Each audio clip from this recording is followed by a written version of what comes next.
जनता का पैसा लूटना बंद करो, बंद करो, बंद करो। पूंजीपतियों की दलाली बंद करो, बंद करो, बंद करो। अदानी अडानी की दलाली बंद करो, बंद करो, बंद करो। आप देख रहे हैं स्टार बिहार न्यूज और मैं हूं रंजीत मिश्रा। अभी हम मौजूद हैं सीतामढ़ी जिले के स्टेट बैंक के मुख्य शाखा डुमरा में और निजीकरण के खिलाफ के निजीकरण के खिलाफ बैंक के कर्मी 2 दिन के सांकेतिक हड़ताल पर हैं।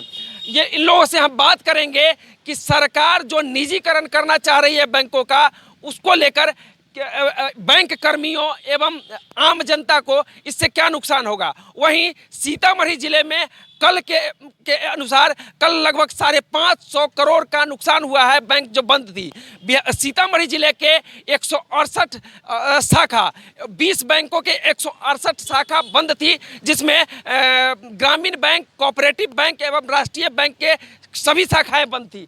क्या नुकसान होगा? सरकार निजीकरण करना चाह रही है बैंकों का, तो उससे बैंक कर्मियों एवं आम जनता को उससे क्या नुकसान होने वाला है? देखिए, जब बैंकों का नेशनलाइजेशन किया गया था तो नेशनलाइजेशन करने का एकमात्र उद्देश्य था कि सूदखोरों से बचाव करना।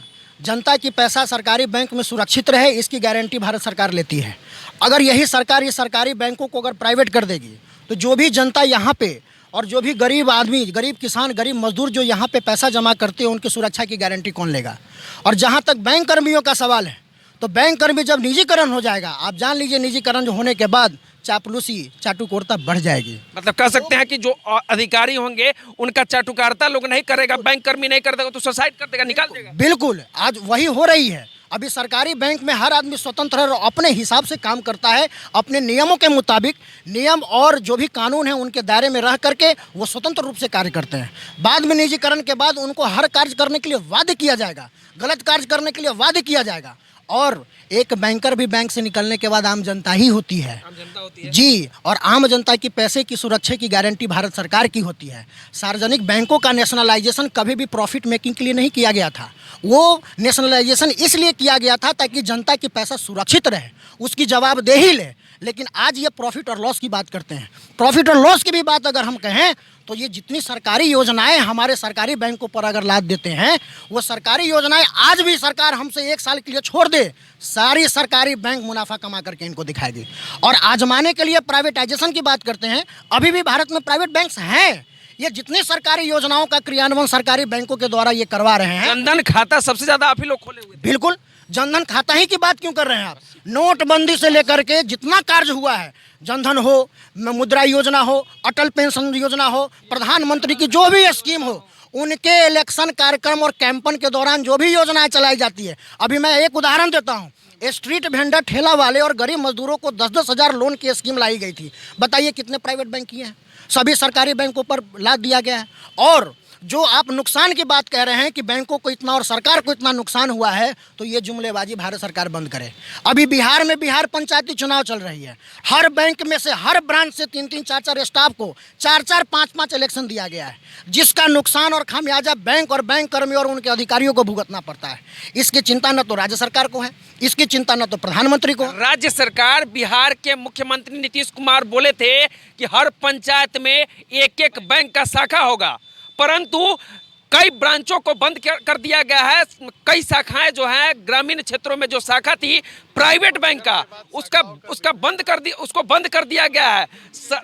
डबल इंजन की सरकार है बिहार में, और डबल इंजन, एक इंजन किधर जा रहा है? एक इंजन उत्तर के दिशा में जा रहा है तो एक इंजन दक्षिण के दिशा में जा रहा है। प्रधानमंत्री जी कुछ और बोल रहे हैं और बिहार के मुख्यमंत्री कुछ और बोलते थे। प्रधानमंत्री जी का कहना था कि हम देश को बिकने नहीं देंगे, लेकिन प्रधानमंत्री जी के द्वारा जो काम किया जा रहा है, जो नीति बनाई जा रही है, इससे ये स्पष्ट होता है कि उनका ये कथन है कि हम देश को टिकने नहीं देंगे। मैं देश नहीं बिकने दूंगा। और ये कह रहे हैं कि निजीकरण करके, मतलब कह सकते हैं कि किसी उद्योगपति को ही जाएगा अगर बिकेगा बैंक तो।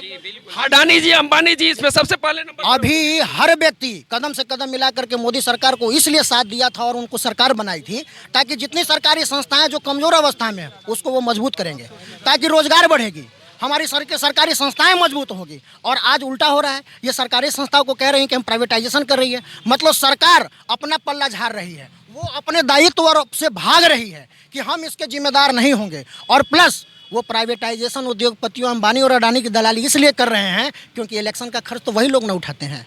मतलब- ये बात अब आम जनता को समझ में आ चुकी है और आम जनता एक बात बताइए, आप लोग विरोध कर रहे हैं, सरकार आप लोगों को बाहर कर दे तो क्या कीजिएगा? कैसे बाहर कर देगी? कहती है ना सरकार, अभी अपील कर रहे हैं, बाहर कर दी ये क्या कहना चाहिए?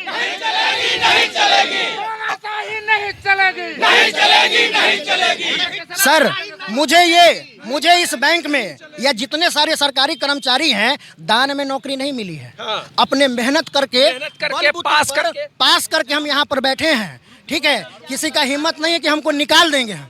ठीक है, हाँ बताइए। और जो सरकार हमारी नौकरी पे आंच आने की स्थिति अगर आएगी तो उस सरकार को अगर हम बैंक कर्मी सरकार बना सकते हैं तो उस सरकार को उखाड़ भी सकते हैं। और हम अगर 10 लाख बैंक कर्मी उस सरकार को उखाड़ देंगे। और दूसरी सबसे बड़ी चीज 1969 में जो बैंकों का राष्ट्रीयकरण श्रीमती इंदिरा गांधी ने करवाया था, वो एकमात्र उद्देश्य था कि बैंकों में क्लास बैंकिंग से मास बैंकिंग में शिफ्ट करना। और आज फिर 50 साल बाद वही कंडीशन आ गई। पुराना 18। हाँ, उस मास बैंकिंग से फिर से क्लास बैंकिंग में शिफ्ट कर रहे हैं।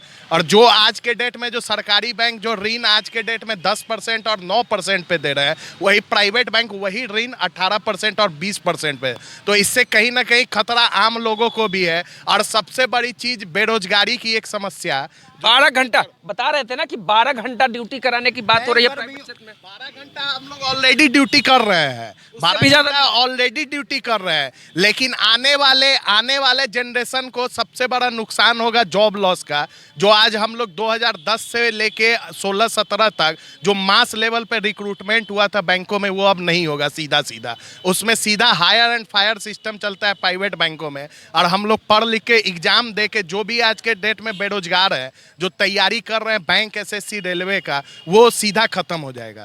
तो इससे कहीं ना कहीं नुकसान आम जनता को भी है। हम लोग तो अपना सरकार बोली थी ना कि 2 करोड़ रोजगार देंगे, लेकिन बेरोजगार बना नहीं। आप 2016 के बाद का डेटा उठा के देख लीजिए। सरकार सिर्फ जुमले की सरकार है।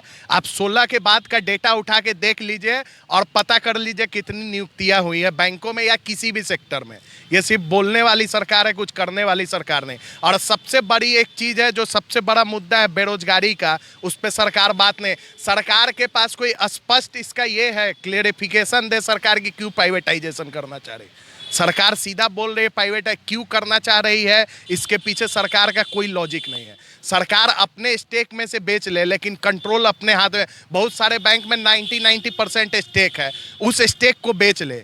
लेकिन जो 51% स्टेक है उसको सरकार को खुद अपने पास रखना चाहिए, कंट्रोल अपने पास रखना है। अभी तो 51% है ना। हाँ, अभी 51 है, कुछ बैंकों में 51 से ज्यादा है, कुछ बैंकों में 90। जहाँ 60 से ज्यादा था IDBI बैंक, उसको तो पहले ही बेच दिया गया। तो सरकार वही कर रही है। सरकार सिर्फ बेचना जान रही है, सरकार रीस्ट्रक्चर करना नहीं जान रही है। सरकार के पास इकोनॉमी रीस्ट्रक्चर करने का कोई प्लान नहीं है। सरकार सीधे अपने जिद पे चल रही है कि बैंकों का प्राइवेटाइजेशन कर देना है, जो कि हमको लगता नहीं है हम बैंक कर्मी होने नहीं देंगे उस प्राइवेटाइजेशन को। ये सरकार विरोध करेंगे।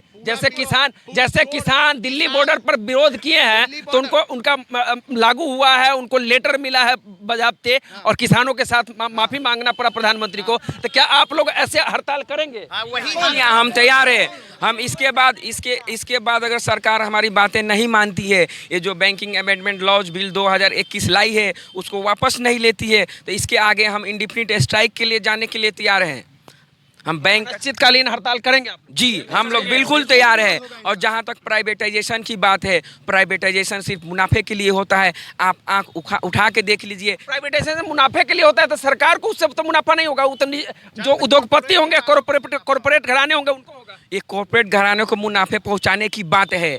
एक गरीब आदमी का अकाउंट प्राइवेट बैंक में नहीं है, क्योंकि उसको तो मुनाफा चाहिए। और ये जितने गांव में ब्रांचेज पब्लिक सेक्टर बैंक के, ये सब बंद हो जाएगी, बेरोजगारी बढ़ जाएगी, जनता का समस्या बढ़ जाएंगे। अभी आपने जनधन योजना की बात की, 43,000 करोड़ खातों में 40,000 करोड़ सरकारी बैंकों ने खोला है। लगभग 80% खाते सरकारी बैंकों में खुले हैं जनधन योजना की। मोदी जी अपने मन से भी बात करते हैं कि जनधन खातों से बहुत फायदा हुआ, वो हम बैंकर्स ने खोला है। जहां तक अटल पेंशन योजना की बात है, 80% अटल पेंशन योजना सरकारी बैंकों ने खोला है। जहां तक भाई ने स्ट्रीट वेंडर की बात की, जहां तक जनधन योजना, मुद्रा योजना की बात है, जहां तक कोविड लोन्स की बात है, जहां तक प्रधानमंत्री सुरक्षा बीमा जीवन योजना की बात है, जहां तक स्टैंडअप इंडिया और स्टार्टअप इंडिया की बात है, इनका सारा योजना, हर एक योजना सफल बनाने में हम लोगों ने मेहनत की, दिन रात मेहनत की। जहां तक डिमोनेटाइजेशन की बात है, मैं आपको याद दिलाना चाहता हूं कि वो रातों रात आए थे टीवी पे और नोट्स बंद कर दिए थे। उस दौरान हमारी क्या स्थिति हुई थी, बैंक के ब्रांचों में ही हम लोगों को सोना पड़ता था, कभी कभी लेडीज़ लोग को भी सोना पड़ता था, क्योंकि वर्क प्रेशर इतना बढ़ गया था, इतना काम का बोझ बढ़ गया था। सुबह 8 बजे से लंबी लंबी लाइनें लगा करती थी, हम लोग उसको कंट्रोल नहीं कर पाते थे। उसके लिए हम रात में भी रुकना पड़ता था, लेकिन उसके एवज में भी हमें कुछ नहीं दिया गया, और उल्टा आज हमारे ऊपर गर्दन के ऊपर ही तलवार लटकी हुई है। तो हम और यही प्रधानमंत्री जी उसी नोटबंदी के समय में यही प्रधानमंत्री जी अपने भाषण के दौरान कहे थे कि आज मैं सारी सरकारी बैंकों का मैं शुक्रिया अदा करता हूं, जो इनके कर्मचारी पिछले 5 दिनों में जितना काम किए पिछले 5 वर्षों के काम के बराबर है। ये एक तरफ बढ़ाई कर रहे हैं और दूसरी तरफ ये निजीकरण का। अगर सरकार अगर आपकी बात नहीं सुनती है तो अनिश्चितकालीन हड़ताल के लिए ये निश्चित है, अनिश्चितकालीन हड़ताल, अनिश्चितकालीन हड़ताल निश्चित है। क्या कहना और ये अगर मैं आपके टीवी चैनल के माध्यम से यही बोलना चाहता हूं कि अगर सरकार का यही अड़ियल रवैया रहा तो अगर हम 10 लाख बैंकर अगर सरकार बना सकते हैं तो सरकार गिरा भी सकते हैं, उखाड़ सकते नहीं, उखाड़ देंगे। और मोदी सरकार अगर ये स्टेप लेती है तो ये स्टेप हम बैंक कर्मी नहीं लेने देंगे, हम लोग इंडेफिनिट स्ट्राइक पे जाएंगे। तो चलिए इस वीडियो को क्या कहना चाहेंगे, आप रिटायरीज हैं और मतलब यहाँ के मतलब वरिष्ठ कर्मी कर सकते हैं, हाँ। क्या कहेंगे? मैं यह सिर्फ कहना चाहूँगा कि 69 के पहले का देश का परिदृश्य और 69 के बाद के परिदृश्य में कोई भी समझ सकता है कि सरकारी क्षेत्र में बैंकों को लाने से आम जनता को क्या लाभ हुआ। रोजगार तो मिला ही, किसानों को सबसे बड़ी राहत हुई। किसानों की आमदनी 1966-67 में बहुत कम थी, बाहर से अन्न हमको मनाना पड़ता था। लेकिन जब बैंक के जरिए फिनांस करना शुरू हुआ, केसीसी लोन, फसल लोन, फार्म मैकेनाइजेशन का लोन, डेयरी का लोन, और सारा को तो किसानों की स्थिति बहुत आगे बढ़ गई और आज अन्न के मामले में हम आत्मनिर्भर हैं। तो यह बैंकों का योगदान उसमें बहुत कुछ रहा है। अब यह जो फसल ऋण आप लोग देते रहे हैं और छोटे व्यापारियों को ऋण दिया हमने, गरीबों का समूह बनाकर अभी जीविका के माध्यम से ऋण दिया जा रहा है।